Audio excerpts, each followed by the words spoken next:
There are two types of people in this world. The ones who suffer, go through a lot of pain and trials and tribulations, but yet they become a victim. They choose to repeat the same cycles that their family did over and over again. They often inflict the same pain that they felt onto other people. They choose to blame everything outside of them for the way that their life is. They make excuses. Whenever they encounter a problem, they will give you 1,000,001 reasons why they can't solve it. And they often have a very sad story that they repeat whenever they are asked, why can't you do something? These types of people often tend to give their power away continuously because they refuse to take personal responsibility for their life. They instead react from their wounds constantly because they never choose to sit with it. They never choose to deal with it because it's too painful. It's too painful to dig up their childhood wounds, so they avoid it. And in avoiding it, they end up repeating the same cycle. They end up becoming the same person. They're often a direct match to who their parents were. It's like copy paste. And then you have the other person who also goes through a lot of trials, tribulations, and suffering. But instead they choose to heal. They choose to feel that pain, and they decide that I am not going to be like my family. I am not going to repeat those cycles. What can I do? These are often the truth seekers. What can I do? They're looking for any solution possible because they are not going to accept what was given to them. These are the types of people who persevere against all odds. They take their sad story and turn it into their villain origin story. And they often help other people because they've taken their origin story, they've taken their sad story, and they've made it out to the other side. They've built something for themselves. They became leaders. They became very successful people. And they are now dedicating their life to serving others, to helping others. They have a desire to help others. And they also take personal responsibility for their lives. They are very strong people. They understand that if a problem occurs, if a challenge arises, they know how to solve it. They don't react to their environment. They don't blame other people. Instead, they say, what within me can I change to make this situation better? How can I be better? So which one are you? Are you a victim or are you a warrior? And you'll notice how the common denominator is suffering. You can go talk to any person on this planet, and I guarantee you, every single one of them will have a sad story. Every single one of them will tell you about suffering that they endured, about trials and tribulations that they encountered. Every single person on this planet has struggled in some way, in some shape or form, because life is suffering. This is the first noble truth that the Buddha teaches. Life is suffering. And when you do not accept that life is suffering, when you do not accept that life comes with problems, but instead you try to avoid them because it's too painful, you often become a victim and life gets even harder for you. There are more challenges that arise because you refuse to accept the fundamental truth that life comes with challenges. But when instead you choose to accept that life is suffering, you choose to accept that life comes with challenges and actually embrace the challenges because you understand that there is always a solution, you persevere. Life gets easier because you're not avoiding the hard thing. Most people go towards the easy thing, which is why their life is hard. And people who choose to do the harder thing and delay that gratification, life becomes easy. And chances are, if you are watching this video, you are a generational curse breaker. You are the black sheep of your family. You are the one that can see through the illusions that people are so comfortable living in. You are a truth seeker. You will find a way by any means necessary. You are a dreamer. You are a visionary. You think big. You go big. It's go big or go home. Because you've played small your entire life. You have been let down your entire life. But at the same time, that taught you that you are the one that can rely on yourself. You are the one that can pick yourself back up. Because you've been through some shit. I know you've been through some shit. Because if you're in my collective, you've been through some shit. but yet you do not look like what you've been through. You have been surrounded by victims. Often, those were the people who blamed you for the problems in your family. Your family decided you were the problem, even though you were just a kid and their problems existed long before you even came into the picture. Their problems existed, but since you saw through the illusion, since you saw what they were comfortable living in, and often decided to shatter the illusion, you were blamed because you were the only one that can see through that shit. You were the only one that did not accept their behavior. And when you call them out on it, you're in the wrong. And I'm making this video to encourage you to turn your sad story into your villain origin story. Make your sad story be the reason that you become successful. I encourage you to extract more gems from the pain that you have endured. I encourage you to sit with it, because most people will take what they've been through and use it as an excuse to why they cannot become successful. They use it as an excuse to why they can't be better. But instead, I want you to take that story, take your pain, and use it as a reason why you must become successful, why you must follow your dreams, despite all odds. Because you are strong. You are a leader. You are supposed to do big things in this world. The world needs to hear what you have to say. There is a community that is waiting for you to shine your light, for you to showcase your gifts and your talents. But they cannot support you if you are hiding, if you are scared to share what you've been through. The challenges are what makes life worth living. The suffering is what makes life worth living. It gives you that fuel. It gives you that passion, that drive. Do you know most art was created from pain?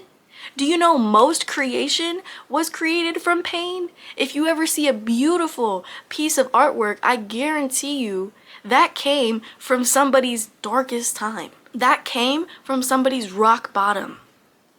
And they decided that there was no other way but up. Think about if life was easy, okay? If everything that anybody ever wanted was just handed to them on a silver platter. There were no challenges in life whatsoever. What fun would that be?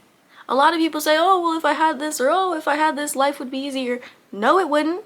New levels, new devils. You get to a new level, there are going to be more challenges. There are going to be more things that you need to overcome. There will always be a challenge. You can either choose to complain about that and be mad about it, or you can choose to do something about it. For every problem, there is a solution, or else there wouldn't be a problem. It goes hand in hand. That is the paradox of life. That is the balance of life. Yes, there are challenges, but there's always a solution. And those challenges are there to help your soul grow, to evolve, to expand. That is the purpose. You came here to grow and to evolve and expand. But what so many people do is shrink. They give their personal power away. They give their autonomy over their life away by saying, I can't do better. I can't be better. I can't. That's not true. You can do anything you put your mind to. I was abandoned by my parents at 15 years old. I had nobody. I felt like I was walking through life alone my entire life. My parents didn't even want me. I know that my mom didn't want to have me. She was only 13, 14 years old when she had me. A kid having a kid with a grown-ass man. My mom looked at me with bitterness, anger, and resentment. Not love, not nurturing, not kindness. When she said, I love you, I felt like she was putting up a front. I could never feel that from her. Later on in life, she tells me how much she hates me, how she wishes I was dead, how she doesn't even want me here. She despises me. I'm the bane of her existence. My dad never protected me from the abuse that I endured with my mom. We were always getting into fights, always clashing heads, yet somehow it was always my fault. I would express my point of view and be shut down immediately because they're the adults, they know what's best. I'm a child, I need to stay in a child's place. They did not want anyone to call them out on their behavior because that would mean that they would have to take personal responsibility. But yet, I was blamed. I took on the personal responsibility. And for a very long time, I thought that there was something wrong with me. I couldn't make a mistake. Or else I was beaten, abused, neglected, abandoned. I was taught that a mistake equals you're not loved. You won't get love from us if you make a mistake. You have to be perfect. I was a perfectionist for a very long time. I was super hyper independent for a very long time. I moved around from mental hospital to shelter, CPS coming in and out of our lives. I moved from relative to relative, getting kicked out each time because I was such in survival mode. And I was repeating the cycle of talking to older men. Until eventually I was homeless at 17 years old. I had nobody. I had no family member that I could turn to, and I went into a homeless shelter. That was one of my dark nights of the soul. That was one of my rock bottoms. And I've had very many rock bottoms. And I kid you not, one of the first things I asked when I became homeless was, okay, what lesson can I learn from this? I had been studying law of attraction and manifestation since I was 15 years old. My family looked at me like I was crazy for having different belief systems than them. But I had gained enough knowledge by the time I was 17 to know that everything was not happening to me, it was happening for me. I had become a truth seeker because I understood at a young age that nobody was just going to hand things to me. My parents didn't even want to do the basic things that a parent should do. It was a complaint anytime I needed a ride somewhere. If I needed to go get dental work done, they would often say that I needed to do chores or else I wasn't getting it done. They would hold it over my head. They would hold the bare necessities over my head like they weren't already supposed to be doing that. Like it was somehow something that I needed to earn instead of something that was supposed to be automatically given to me because they decided to have me. But because I knew from a young age that I couldn't rely on them, I decided to seek truth by any means necessary. I was a problem solver. I knew that if something needed to get done, it just needed to get done. And I was gonna get it done by any means necessary. It made me into a strong, resilient person. Any challenge comes up in my life right now, okay? That shit is easy. I welcome challenges. I embrace challenges because I am on the other side of that. You see, I have my own shit. I have my own shit. I have my own business. Everything worked out perfectly for me because I decided to have this mentality, because I chose not to be a victim. I did the work that a lot of people refuse to do, and it's not the type of work that can just be broadcasted. I did a lot of this healing in silence. No one validated me for crying my eyes out, for feeling the pain. I knew that I was supposed to be different. I had a vision. Y'all see them vision boards over there? I made that one when I was in a mental hospital. I made those vision boards when I was at the worst points in my life. I made those vision boards when I was homeless. I'm telling y'all, your pain can be your greatest source of strength. You can alchemize anything. Alchemization is taking one thing and transmuting it into another. I had to sit down with myself because my inner child was grieving the parents that she lost. Y'all, that is one of the worst heartbreaks. I wouldn't wish it on my worst enemy, seriously. One of the worst heartbreaks is coming to the realization that your parents did not love you. They could not love you. So I was grieving, and I had to sit with that pain. Okay, sorry guys, my camera died. But there came a point on my journey where I had to grow. I had to ask myself, okay, what are you gonna do about it? I had spent so much time being a victim, so much time crying, being the sad girl with a sad story. But it started to not serve me anymore. It started to make me unhappy. And I started to realize, holy shit, I'm gonna end up like my family. I'm gonna end up like my parents if I don't do something. If I don't change the way that I'm thinking, the way that I'm feeling, the way that I'm behaving, the cycles that I'm repeating. I need to make a different choice. I think everybody comes to that point on their journey where maybe you hit rock bottom, maybe you're at the lowest point in your life, and you have to ask yourself, what am I going to do about it? And sometimes doing something that's so comfortable outserves you. It makes you, there's no other choice but to grow. Because The way that you've been operating for so long is starting to get very uncomfortable, even though it once made you comfortable before. There is no other option but to grow, or else you just feel yourself shrinking. That's what I felt. I felt like I was shrinking. I felt like I was continuing a cycle, and I had to break out of it. I had to say, okay, how are we going to take this pain and turn it into our power? And that's exactly what I'm going to be teaching you guys how to do. I'm going to show you how exactly you can take your sad story and turn it into your villain origin story, awakening that dog in you, that beast in you that is going to use it to be successful, use it as fuel to propel yourself into your dream life. I have my notes written down and I have my journal because we are going to be going through 5 steps on how you can take your sad story and turn it into your villain origin story. Step number 1, you have to acknowledge what you have been through. You cannot downplay what you have been through. I used to do this for so long because I was out of my household and I started questioning, okay, well, what if my family was right about me? Or what if all of the things that they said about me were true? You have to acknowledge that everything that happened to you was real. You did go through it. Oftentimes, people who suffer a lot of trauma, I know like I was diagnosed with CPTSD, people who suffer complex trauma over and over and over again often tend to question what they've really been through. But in order to heal from an experience, in order to move past it, you have to claim it. You have to name it because your feelings are valid. The way that you experience something is the way that you experienced it, and nobody can tell you any different. If something hurts you, then it hurts you, and nobody can tell you any different. So I want you to name the experience that shaped you. The abandonment, the betrayal, the neglect, the abuse. Name it. Say it out loud. Write it down. I need you to stop minimizing your pain because it was very real and it deserves to be acknowledged. It does not deserve to be ignored. Your inner child does not deserve to be ignored. Think about it that way.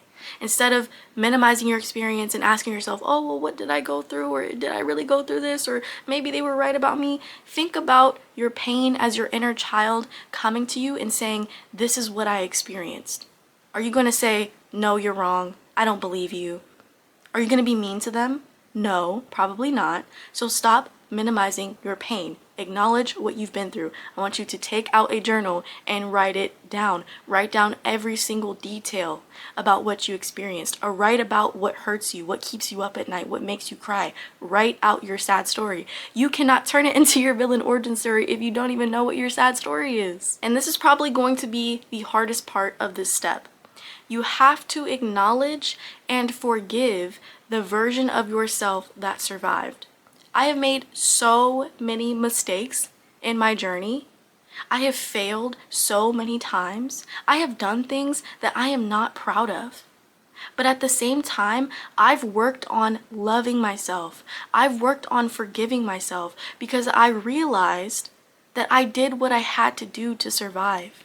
I did what I had to do to get to this point right here. I can no longer blame myself. You cannot blame yourself for the choices that you made in the past because you were only acting out of the level of awareness that you had at that time. You may look back and be like, oh, I wish I had done something different. But at the time, that was the only thing that you knew to do. That was the only thing that you could have done. So you have to acknowledge that, and you have to honor the versions of yourself that got you here. Don't shame them. Don't put them down. Don't blame yourself for any mistakes that you made. And don't let anyone else blame you either, because this is your journey. Everybody on this earth has made a mistake. Everybody on this earth has failed. You are not alone in that. So there is no reason for you to betray yourself and to beat yourself up about what you did or what you had to do to survive. Step number 2, you are going to identify the lie you internalized because of the pain that you experienced. When we go through suffering, when we go through trauma, we often internalize it as children and we assume that something is wrong with us. I went through my childhood believing that something was wrong with me because my parents couldn't love me. They didn't have the capacity to. I was grieving that. Like I said, I was grieving the loss of my parents. And I was asking myself, what was wrong with me? Why didn't my parents love me? What could I have done? But in actuality, there's nothing I could have done because my parents had their own experiences. They had things that they went through that I don't even know about that caused them to be the way that they are. And I am not responsible for their journey. I am not responsible for how they treated me, and it's not my fault. It is not your fault. So some lies that often come up, and lies that I felt, was I'm too much. Love isn't safe. I have to earn rest. I'll always be alone. I'm not good enough. Something is wrong with me. Identify the lies that you have told yourself and the identity that you have created around your pain. Step number 3, you are going to identify and feel your emotions. Now that you know the story, and now that you know what identity you have created as a result of the story, you are now going to name and feel the emotion behind the story. Because all of those suppressed emotions turn into self-abandonment. They turn into depression, anxiety, and all of these other mental health disorders. I was diagnosed with anxiety, CPTSD, and depression. I have none of those things. I have none of those things today. Because I have chosen to feel, because I have chosen to identify my sad story, work through it, go to therapy, and work on my wounds. Am I anywhere near close to done on my healing journey? No one ever is. We are always on a healing journey. Healing isn't linear. Here's the thing, emotions have to express themselves. If you suppress them, they don't just go nowhere. They show up as mental illness. They show up as problems within your body, back pain. They show up as injuries because it is your body trying to tell you that you have emotions, repressed trauma stuck in your body. There's this book called The Body Keeps the Score that I highly recommend that you check out. It never forgets anything. Your subconscious mind and your nervous system stores all of that trauma. And if you are not doing nervous system healing work, somatic work, by moving your body, by feeling into your body, by feeling your emotions, and by doing breath work, and I will list some things down in the description below that you can dive into to heal your nervous system. But if you do not express that in some way, it is going to be suppressed and it's going to show up as anxiety, depression, and CPTSD. So I want you to name the emotions that you feel, name the pain that you felt. All of these perceived negative emotions really aren't negative at all. They only become a problem, they only become negative whenever you suppress them. But when you choose to express them consciously, when you choose to consciously express your anger, consciously express your sadness in a healthy way, that becomes self-respect. Step number 4, you are going to create your villain and choose your villain trait. You are going to reclaim the things that people have told you. I've been called crazy my whole entire life, but it's only because I was intuitive. It's only because I could see through the bullshit. I could feel what other people weren't saying. And because of that, I'm crazy. Because I refused to take the blame for other people's problems, I'm crazy. So what you have to say is, okay, yeah, I am crazy. Now what? Because when you reclaim it, when you reclaim something that somebody has told you, it no longer has any power over you. I don't care what any of my family has to say about me. I don't care what anybody has to say about me for that matter. Because my self-worth and my self-validation comes from me. It doesn't come from anybody else. And when you decide to take what somebody else tells you and reclaim it and transmute it into something and accept it, that becomes power. This is alchemization. All of this actually is alchemization. Identifying your sad story, identifying your emotions, identifying the story that you told yourself based off of what you experienced, and changing it into something else. Being a villain is really not being like an actual villain that's out to get people or out to hurt people. It's awakening that dog within you, awakening that beast within you, like I said. So I want you to take all of the things that people have told you, all of the things that people have said about you, and change it into something good, into something healthy and productive, something that will further fuel you to take action. And the final step, step number 5, you are going to use your pain as discipline. So now that you have identified everything that you felt, you've identified your pain story, this is you taking it and turning it into your origin story. So you are going to ask yourself, Who do I want to be? What is the type of life that I want to create? Forget about the story for a second. Forget about what you went through. Forget about who you think you are. And dream big. Dream outside of your limitations. What did you come here to express? What did you come here to create? Each and every single one of you is a creator. What is your soul calling you to create? Is it that business? Do you want to be a singer, a writer, an actor? What is the dream that your inner child had? I always wanted to be a writer since I was young. My parents would ask me, what do you want to be? I want to be an author. I want to be a writer. That is exactly what I'm doing right now. That dream has never left me. I've identified it through my sad story, and I've come to terms with the fact that I want to be a writer. My soul wants to express itself through communicating with people, through showing up online and teaching people. I love teaching people all of the stuff that I learned. I love teaching people all of the lessons that I've learned. I'm actually here to experience things, to go through the fire, and to go through challenges and trials and tribulations, because I'm a leader that is supposed to guide people out of the darkness. I know this. I know that I am supposed to express my truth, and that is my form of creativity. So what is yours? And I want you to write down every single detail about this dream life that you want to live. I want you to write out exactly what house you want, what car you want, where you want to be living, who do you want to be surrounded by. Think about everything that life has to offer and put it into words, what you would like to experience. Think about it as putting your request in with God, putting your request in with the universe. You are saying, this is what I want. Make a vision board, y'all. Y'all see all them vision boards? Those are my requests. That's what I see for myself. That's what I'm working towards. And you have to use your sad story, that is now your origin story, as your motivation, as your fuel to be disciplined in taking the action. Because the gap between where you are and where you want to be is consistency. So once you know where you want to be, you know where you came from, but now you are creating a life that you actually want, a life that is authentic to you, not what other people have told you that you should live, or not what the box that other people have placed you into because of what you experienced. You are the creator. You are the person that gets to decide how your life goes. And now that you know what your dream is, you have to identify the action steps to get there. You have to create a plan for how you're going to get there. You have to take that dream out of your head and put it onto paper. Create SMART goals. And that's actually what I want to show you guys here, because that's exactly what I did for myself. Y'all see this?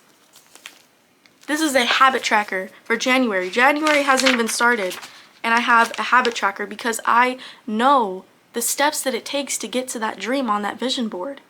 It just takes the consistency. There's no doubt in my mind that any of those things on that vision board is not going to come true. I have the full faith because I believe in myself. And another thing I want to tell you guys is, don't be afraid of isolation. Don't be afraid of losing people. Because during this healing process, you are going to lose a lot of people. You are going to be misunderstood. Not everyone is meant to understand you. You are going to be in seasons of solitude, but this is so you can co-create with Source. Life wants to help you. God wants to help you. But oftentimes, we resist that help. We refuse to acknowledge that there even is help. I highly recommend that you also pick up The Artist's Way by Julia Cameron. I am on week 7 of this challenge, and it is so revolutionary and life-changing, and I feel so much more creative than I did when I first started the challenge.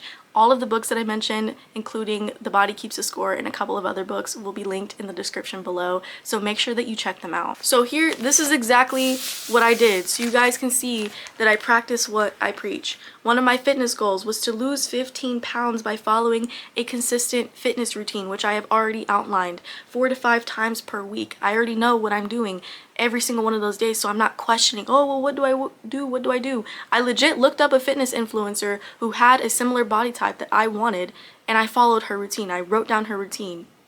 And I also decided to implement cardio. Like, you just want to get really clear on what exactly you're doing so that you're not confused. Because I spent a lot of time being confused because I wasn't clear about my goals and I wasn't clear on the actions of how to get there. I hope this video helped you guys, and I hope that you have been inspired to turn your sad story into your villain origin story. And I genuinely pray that each and every single one of you has the discipline and the courage to go after your dreams. What are you waiting for? I love you guys, and if you have any questions or any comments, please let me know. I love engaging with you guys in the comments, and I love helping you guys, so please feel free to share, feel free to open up. This is a community. You guys are part of my collective, and I would love to hear from you guys, and I hope you have a beautiful and blessed day, and I will see you guys next week.